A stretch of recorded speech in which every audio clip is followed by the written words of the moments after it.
Bonjour Guillaume, Bonjour. merci de nous rejoindre donc pour cette nouvelle chronique sport. Retour sur ce week-end sportif dans la région avec déjà, on va dire un cocorico régional avec l'équipe de France et les nordistes à l'honneur ce week-end. Alors certes, c'était un match amical face à l'Australie. L'Australie, c'est pas une très très grande équipe, mais 6-0. Et puis on ne va pas se priver de mentionner les très belles attitudes, les très belles prestations des deux nordistes, même presque des deux Lillois, parce que Cabaye avec une frappe sèche à la 29e et puis Debuchy une superbe reprise de volée à la 47e ont tous les deux marqué. Les deux anciens Lillois qui jouent désormais à Newcastle se sont vraiment illustrés lors de ce match de l'équipe de France, et ça fait très plaisir dans un contexte, dans un week-end où il y avait ni de Ligue 1 ni Ligue 2. Non mais il y avait de la Coupe de France et notamment Boulogne. C'était, on va dire, la plus forte équipe en théorie contre la plus faible ce week-end.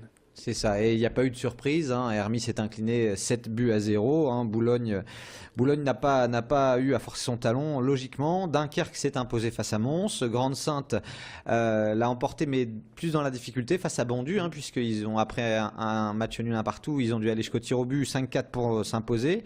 Et puis sinon, les grosses cylindrées de ce Tour de Coupe de France sont passées. Calais, Gravelines, Arras, sans encombre. Donc désormais, le petit poussé, c'est Bercé, le dernier club de district, première division de district, qui sera le petit poussé régional de la compétition. Pour le 6e tour dont le tirage au sort aura lieu cette semaine, je crois. Ah, On en reparlera. absolument. Et puis on parle de foot également avec une info, bon, pas forcément réjouissante pour Valenciennes. Oui, alors Valenciennes, on en parlait sur ce plateau la semaine dernière. Daniel Sanchez a été limogé. Il y a eu pas mal d'incertitudes sur son successeur pendant la semaine, et finalement c'est un Belge, Ariel Jacobs. Alors après Camboiré, après Montagnier et Sanchez, c'est donc un ancien joueur belge, mais qui est surtout connu en tant qu'entraîneur, puisqu'il a remporté 2 titres de champion de Belgique avec Anderlecht, c'était en 2007 et en 2012, et puis un titre de champion du Danemark avec le FC Copenhague, c'était tout récemment, puisque c'était à la fin de la saison 2012-2013. Il y a quelques mois, cet entraîneur a été champion de Danemark avec Copenhague, et un début de saison bien difficile, 2 points en 5 matchs, et hop, il a été limogé, donc il a un vrai esprit de revanche.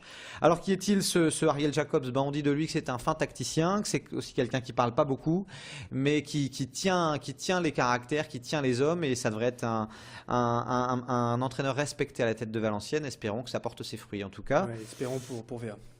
Alors la prochaine journée, c'est le LOSC qui ira jouer à Montpellier, et puis Valenciennes. On va voir un petit peu ce que ça va donner avec ce nouvel entraîneur, puisque Valenciennes ira jouer à Rennes, tandis que Lens recevra Nîmes. Et ça, c'est de la Ligue 2. Il y avait aussi du basket ce week-end. Alors une bonne nouvelle, après avoir remporté son premier match face à Basketland, le SBVA a remporté son second match face à Mondeville 70-56. Un match très sérieux. J'ai croisé par hasard Frédéric Duzard, l'entraîneur villeneuvois, hier soir, qui dit quand même on s'enflamme pas, mais il est très satisfait de cette équipe. Il trouve qu'elle a beaucoup de cœur, beaucoup d'envie par rapport à la saison dernière qui avait été un peu le début de saison catastrophique. Donc là vraiment un très très bon départ pour Villeneuve. On peut dire aussi que Saint-Amand a fait un très très bon match face à Toulouse, c'est une victoire 69-63. Par contre, Arras a chuté lourdement face à Tarbes, 90-66. Alors ça, c'est pour les filles en basket. Il y avait aussi les garçons qui étaient sur les parquets ce week-end. Oui, alors pour la Pro A, si ça avait bien démarré pour le BCM à Gravelines, ça a été beaucoup plus compliqué ce week-end face au Mans, une défaite 69-63 malgré 19 points de leur américain Marcus Lewis. Et puis en Pro B, on peut dire que le LMB a sombré. C'était le 5e match de championnat pour les Lillois, 5e défaite.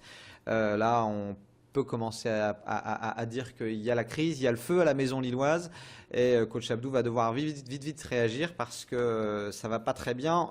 À contrario avec Orchy, qui est allé surprendre Boulogne à Boulogne, Boulogne qui n'avait pas encore perdu, qui restait sur 4 victoires consécutives dans ce championnat de Pro B, et Orchy est allé gagner 83-95, ils ont presque marqué 100 points les Orchésiens, donc un gros match notamment de Wright et de Stanley là-bas, belle performance d'Orchy là-bas. Du volley également pour l'actualité sport ce week-end. Le TLM qui a débloqué son compteur en Ligue B, une victoire 3-1 face à Martigues, et puis une victoire de Arnes face à l'Union 3-0. Arnes qui s'est un peu rassuré, qui en avait besoin. Un petit mot d'athlétisme avec les foulées alluinoises. Oui, les foulées alluinoises et toujours dans les foulées alluinoises, la course des As, la course reine où il y a vraiment les grosses cylindrées. Et puis c'est une victoire kenyane avec Kiplagat en 29-24, mais malheureusement c'était une victoire qui était promise à Jamel Bachiri puisqu'il a terminé deuxième en 29-26 2 petites secondes. et il pensait qu'il restait encore du parcours, donc il a créé son effort un petit peu trop tard. Il l'a dit à l'arrivée, j'en avais encore sous le pied, donc il aurait pu gagner, mais malgré tout 29-26. Pour rappel, aux 10 km de la braderie, il avait couru en 29-50 et il était arrivé rincé. Là, 29-26 en ayant encore sous le pied. Jamel Bachiri est très très en forme, le sociétaire du Lille Métropole Athlétisme. Allez, quelques résultats en bref, divers sports pour terminer.